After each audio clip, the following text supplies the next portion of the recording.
كيف أنت يا أخي أخبارك؟ يا مرحبا بالغالية.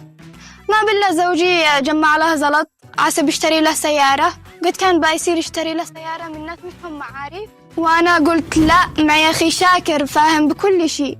اشتدي وابشري، السيارة موجودة. بعدين أنت داري بأصحاب المعارض والدلالي. ولا تقلقي من عيوني الثنتين. الله يحفظك ويدي رزقك. جهزوا الزلط بس. يلا حاضر. يلا أنا أعدم الرقم بعدين.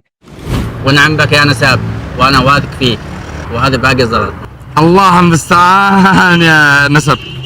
السيارة اللي في نفسك وانت تستاهل كل خير، وكل شيء جاهز، امورك طيبة باذن الله. هذا المفتاح، وهذا احلى مفتاح لاحلى نسب.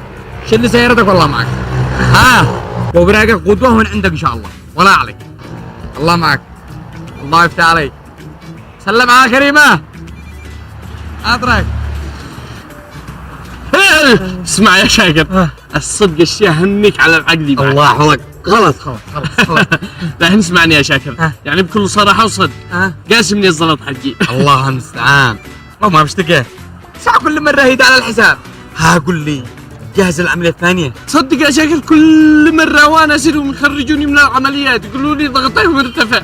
عملية ايش؟ عملية الفتاك. الله يفتكك في جهنم.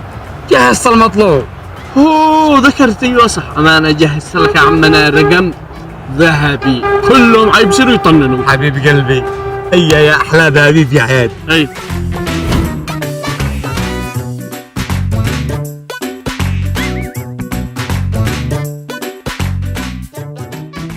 السلام عليكم. اشي تلفونات اخر اصدار. على طول يا سيد، كل شيء موجود يا عماد. شوف الاستاذ ما يشتي. ابشر. امر يا استاذ. الشيء 10 تلفونات عيني. انا اطلب من عيني، معانا التلفونات كلنا اللي اشتريت منهم، بس ركز على نقطة انه سعرنا غالي.